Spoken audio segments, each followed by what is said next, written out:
Wind combed the high plains that morning, carrying the scent of pine sap and sawdust. She stood by the half-raised frame of her cabin, hands blistered hammer steady despite the ache.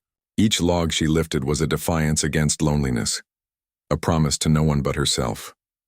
From the ridge above, a cowboy watched, hat low, heart hollow, a widower who hadn't spoken a true word in months. When her ladder slipped in the gust and she caught it just in time, his hand twitched toward his reins. He didn't ride down. Not yet, but he would. The creek whispered beneath a skin of ice, its voice low and secret in the chill. Evelyn swung her axe into the pine trunk, the sound sharp against the hush of the valley. Breath steamed in the air. Her sleeves were rolled high, skin reddened by the cold, braid flecked with sawdust. Each blow steadied her, wood splitting, muscle answering frost. The cabin stood half-finished behind her, ribs of timber against a bruising sky. She paused once, only once, to rest her hand on the log she'd shaped. It was solid, square, something she'd built with no one's help. Up on the ridge, Merritt reined in his horse. The animal stamped and snorted, disliking the smell of storm on the wind. Cal squinted down through the cedar branches. He'd meant to check the north fence before snow came, not linger watching a stranger's stubbornness. Yet there she was, too thin a coat, no one to brace her ladder. Fool work maybe, but steady work all the same. He watched her hammer, her movements precise despite the cold, the rhythm sure as heartbeat. He told himself to move on, but didn't. Clouds thickened, the color of lead. The wind came hard off the peaks, scattering pine needles, tugging at her skirts. She lifted another log, wedging it against the frame.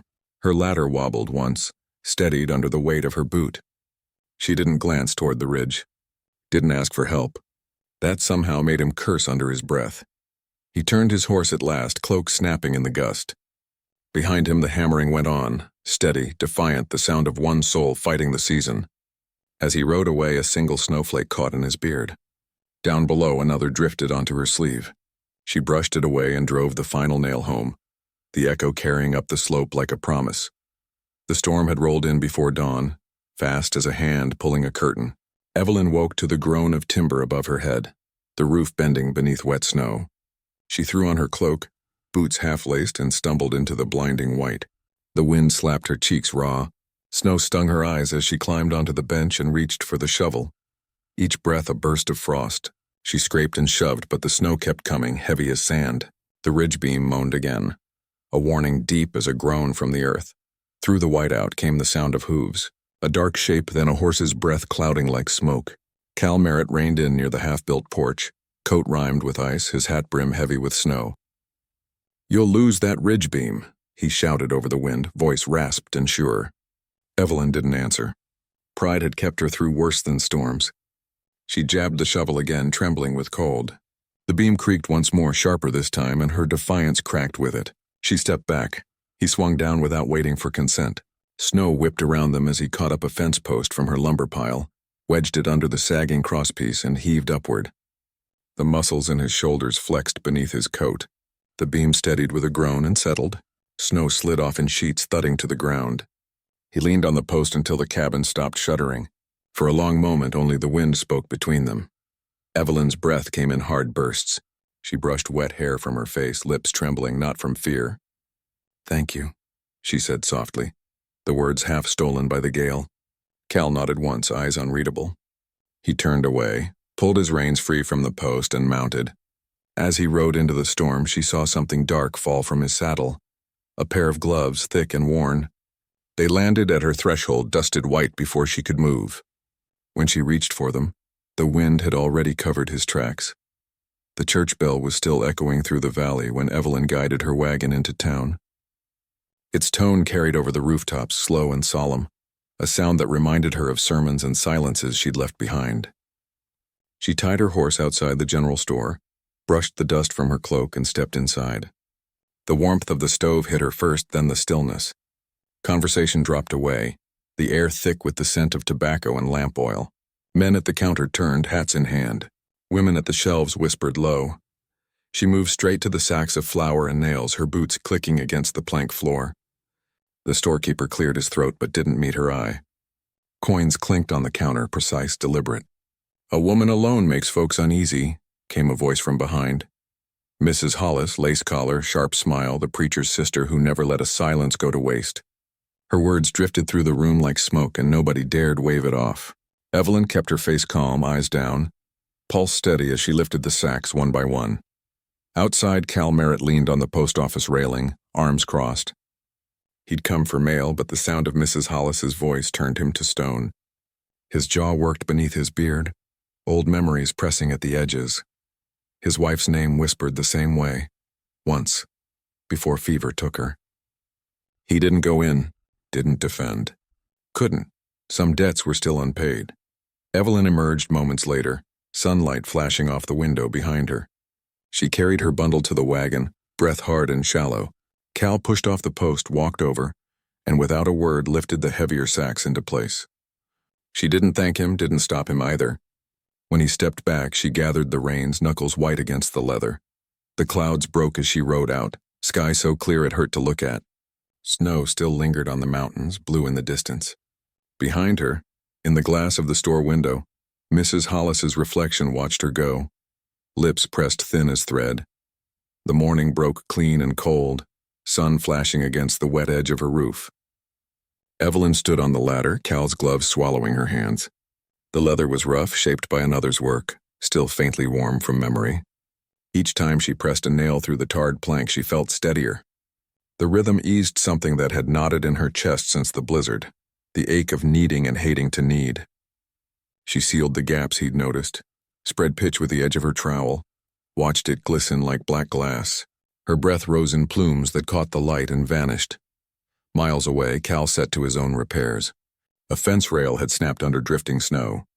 He knelt to reset it, his gloves, another pair dark with sap. As he worked, a tune slipped from him unbidden. It was one his late wife used to hum, soft and circular, a comfort that had once filled every quiet space. The sound carried through the valley, down the wind, across distance and frost. Evelyn paused mid-swing, the hammer held above her head. A few notes reached her, faint as a dream. She looked up toward the ridge, heart tightening, and for a moment believed the wind was speaking.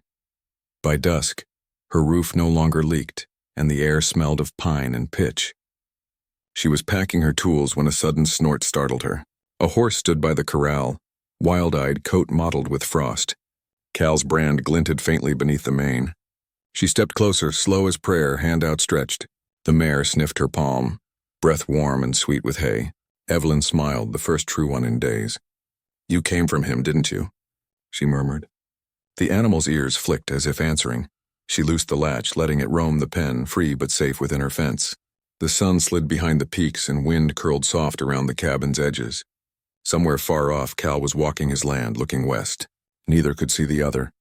Yet both stood still at the same hour, quiet before the coming dark. When the last color left the sky, the stars blinked open like the eyes of the past, calm and watching. The night held steady. The church smelled of pine pitch and candle smoke. Frost clung to the windows, turning the light soft and gold across the rows of bowed heads. Evelyn sat near the back, her hands folded in her lap, sleeves still smelling faintly of tar and wood oil. Talk of faith and neighborly duty, but whispers stirred between pews like dry leaves. When the preacher closed his Bible, Mrs. Hollis rose with the delicate authority of someone long practiced in being heard. "A woman alone out there," she said. Voice pitched for righteousness, draws tongues to wag. "Solitude breeds suspicion, Reverend. I only mean to protect her soul and the town's good name." The air thickened. Evelyn felt the eyes behind her before she saw them, the weight of them pressing through her spine. She lifted her chin but said nothing. Then Cal's voice broke the hush. "You mistake work for sin." It came low and rough, steady as a hammer strike. Heads turned. Mrs. Hollis faltered, color rising to her cheeks. The preacher cleared his throat, murmuring something about charity and understanding, but the words slid off the crowd like water on wax.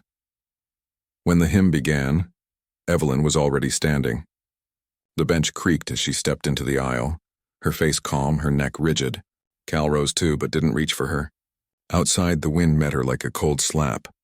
She tightened her shawl, the mountains pale beyond the rooftops. Cal followed out moments later, boots crunching over snow. "Let me ride with you," he said. She didn't look up. "I can see my way fine." He nodded, hat brim shading his eyes. "Didn't say you couldn't." For a breath they stood there, steam curling from their mouths, neither yielding. Then she turned toward her wagon and he toward the hitching post. Behind them, through frosted panes, the congregation watched, two silhouettes dividing under the same gray sky.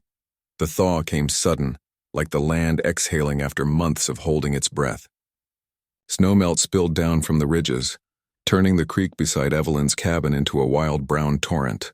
The ground softened underfoot, sucking at her boots as she fought with the swollen doorframe. The wood had warped overnight, the latch refusing to catch. She wedged a pry bar beneath it, straining, but the frame only groaned. Her breath came short, hair damp against her temples. The thaw smelled of mud, iron, and wet pine, alive but unruly, like the earth testing what she'd built. Hoofbeats approached through the slush. Cal rode up slow, his horse splattered, his coat wet dark at the seams. He swung down, boots sinking into the muck. Without a word, he set a carpenter's level on her stoop and leaned a bundle of new hinges against the wall. "Cabins fight you their first winter," he said. The line carried a quiet humor, or maybe just memory. Evelyn wiped a sleeve across her brow, hesitated, then stepped aside. Together they examined the frame, measuring the lean, their movements wordless but sure. When she lifted the plank again, he steadied the other end, hammer poised. The rhythm came quick, her nails, his swing, the clean ring echoing through the timber walls. The air filled with the smell of raw wood and thawed earth. At one point, her hand brushed his as they held the hinge straight. The warmth startled them both, a spark alive under cold skin. She drew back, but neither spoke. The hammering resumed, steadier than before. At last, the door swung true. Evelyn pushed it open, then shut it, watching the clean fit. A laugh slipped out, light, surprised, genuine. Cal tipped his hat, the ghost of a smile in his eyes. "Build it steady," he said. She looked at him, the laughter still warm in her chest. "Build it true." He nodded once, then turned toward his horse, leaving her with the sound of the creak in the door that finally held firm.